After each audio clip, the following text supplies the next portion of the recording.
Well, we wanted to discuss this particular company before. We had a guest to discuss this a while back, but there was some brewing going on, and we were continuing to investigate it, and then suddenly on Sunday night, this popped up for the Monday morning business report.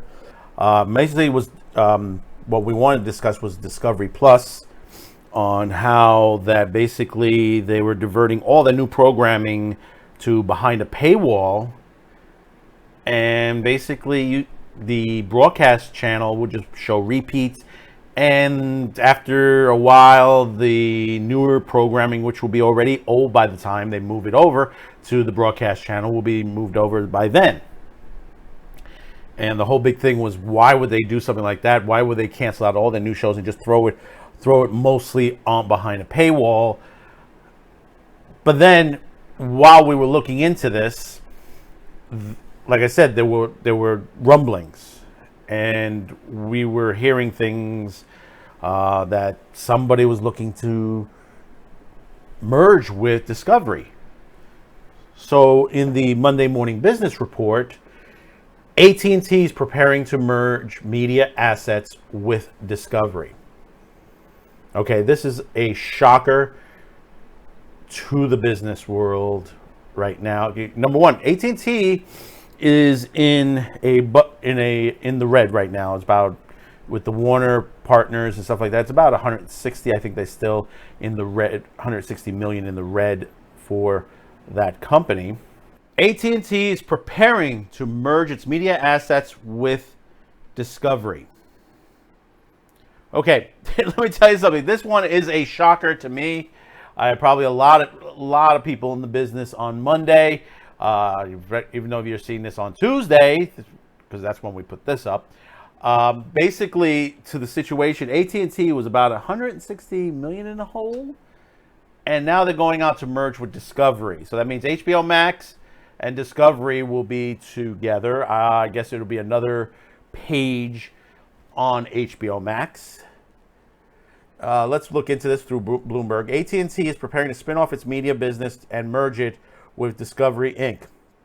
in a tax-friendly deal, according to the people with knowledge of the matter. A surprise reversal for the company that spent $85 billion to acquire the assets less than 3 years ago. A deal could be announced soon as this week, said the people who asked not to be identified because the information is private. The transaction will be structured as a so-called reverse Morris Trust or a merger with another company that's structured to be a tax-free, one of the people said. Interesting. The idea is to combine Discovery's reality TV empire with AT&T Vast Media Holdings, building a business that will be a formidable competitor to Netflix and Walt Disney Co. See, they don't mention Tubi. Any deal would mark a major shift in AT&T strategy after years of working to assemble telecommunications and media assets under one roof. AT&T gained some of the biggest brands in entertainment through the acquisition of Time Warner, which was completed in 2018, which they screwed over so many people. If I tell you, go into the story, I've had friends lose their jobs at Time Warner, specifically in the broadcast center, through the cable companies, when the cable company was sold over to another firm, which was disappointing because everything was all merged out to third-party companies. The deal would underscore the difficulty telecom companies like AT&T and Verizon Communications have had finding a payoff from their media operations.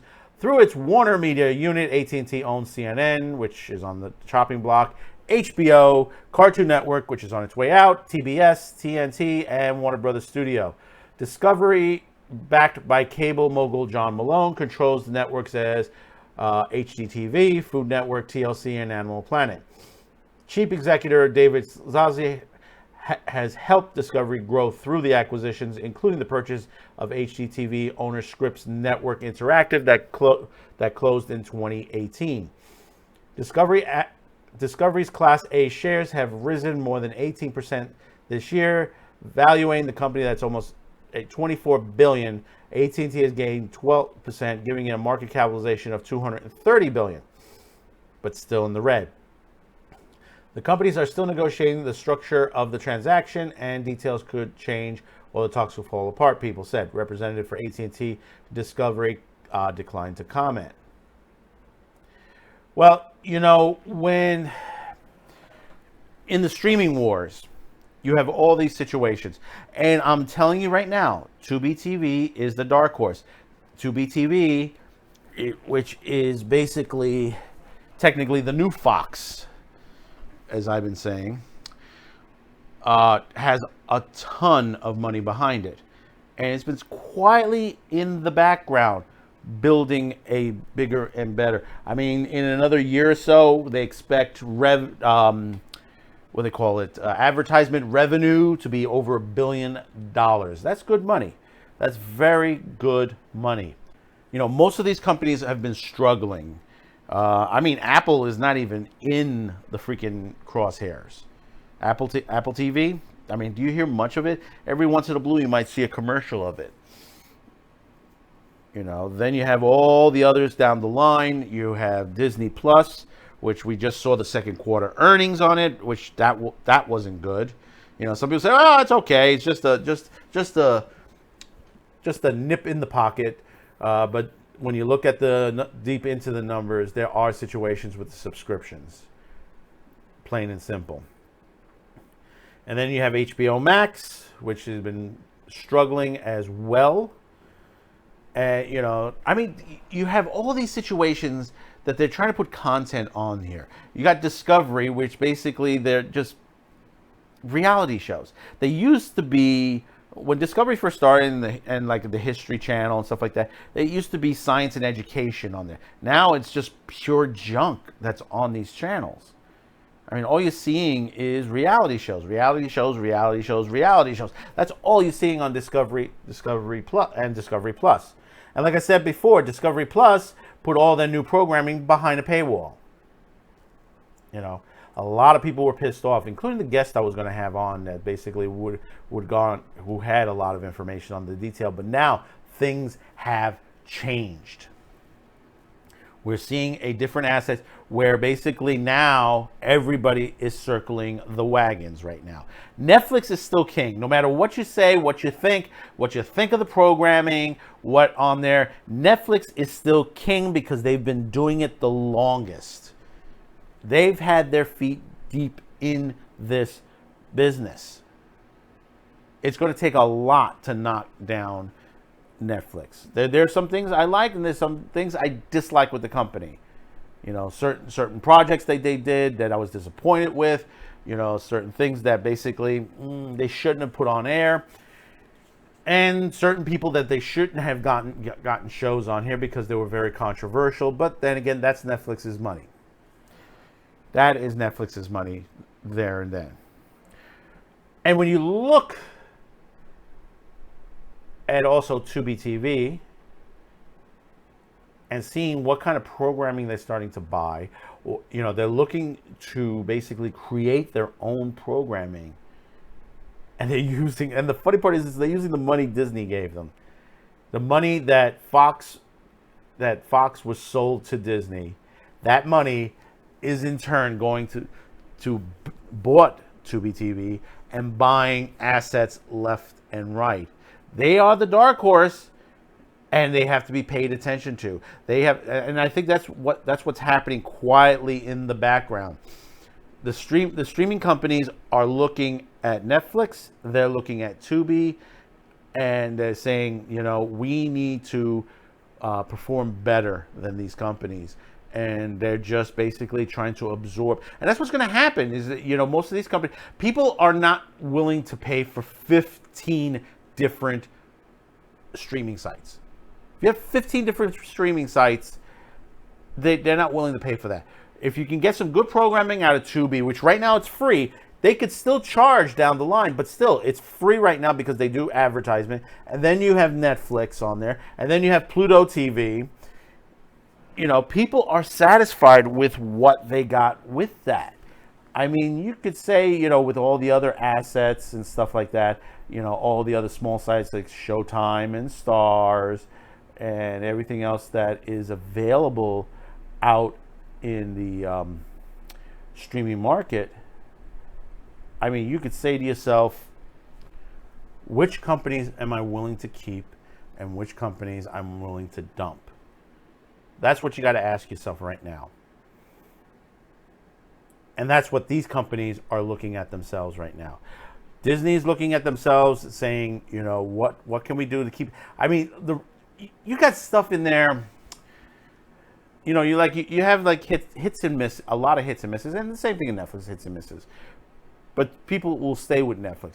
But when you're looking at Disney, the only thing to keep in Disney is all the old classics on there, because you know you have Mandalorian that was a hit, then you have all the Marvel stuff that's been pretty much a miss throughout, and then you have like behind the scenes. That's like how can I put it? That's like a DVD extra. You're putting DVD extra on your site. You know, one thing that I was looking at when I was looking at the Disney Plus site is that they had some old Wonderful World of Disney stuff, you know, with Walt and behind the scenes of stuff that, you know, that they used to do on Wonderful World of Disney. They have tons of stuff they could just put on air and people would watch and enjoy them. There's tons of programming that they do have. Right now, one of the biggest things that's keeping broadcast television alive is classic television, the vintage stuff. MeTV, Grit, movies, Heroes and Icons. Those channels and others, Antenna TV, they have sat there, put programming together, and people are enjoying it. I mean, they're enjoying Svengoolie, they're enjoying Sci-Fi Saturday Night. We discussed this on Pre-Flight constantly. And, you know, some people said, well, it's a fad. You call it a fad right now, but like I said, these streaming sites, they're circling the wagons now. They're trying to figure out how they can topple Netflix. And also realizing they got Tubi right behind them on their heels, ready to pounce. I'm waiting for that announcement, that major announcement that Tubi will make that basically will change the face of streaming. I mean, right now, that site, it's a good site. Depending on how you view it, I mean, you have the movies, the special on that. I don't see it on my Samsung TV because maybe it's not available for that. But on my cell phone, I get news. I get news on Tubi TV from different news sites. Live news events from different news channels. Yes, and including Fox. Yes, Fox is in there. But they also have other channels that that gives you news. It's like similar to Pluto TV. That Pluto TV has news as well. So you have a streaming site that's giving you movies, specials, and all that, and the news. Could they add sports? Could they go via Amazon? Amazon has live sporting events. You have to remember right now, ESPN is not doing well and hasn't for quite some time now. Me, I haven't watched any sports in a long time, with the exception of the Major League Wiffle Ball League, which is on YouTube right now. If you haven't caught it, catch it. It is really, really good. They just started their new season. And hey, listen, this is a bunch of guys with about 8 teams, and they have a World Series, Home Run Derby, All-Star Game, and everything. So, you know, they have fun with it. It's well produced. They have their own gear, hats, shirts, everything like that they sell through. So that's what keeps them going. And like I said, they do very well. But in closing, you have to continue to monitor this. And I'm telling you, people are going to look at their wallets right now. You know, this is the only reason why cable TV hasn't died out. And this is the only other reason why broadcast television hasn't died out. Is because basically these guys are still trying to figure out how to stay afloat. And now, what is the challenge now? Is to merge other companies into theirs. Disney has ESPN, Nat Geo, HBO has the slew with what they got, and now they've added Discovery to their lineup. You know, what else is going to happen? What else? There's so much on there. And also remember, AT&T is still trying to sell off Crunchyroll, which they're having difficulties right now. They might have to go to court on that one. And also Rooster Teeth. Rooster Teeth they might have to absorb. They might have to absorb Rooster Teeth at this point. Unless someone like Tubi TV comes across with some chump change and basically buys them out, because that's what Rooster Teeth is worth. Rooster Teeth is worth a cup of coffee these days now. You know, not actually a cup of coffee, but basically it's low money. So you've reached this part of the video. Thank you for watching. Don't forget to hit that subscribe, like, share this video. We will see you on the next one. We will continue to monitor this. Comment in the comments below on here and any other social media platform. Thank you for tuning in. Bye-bye now.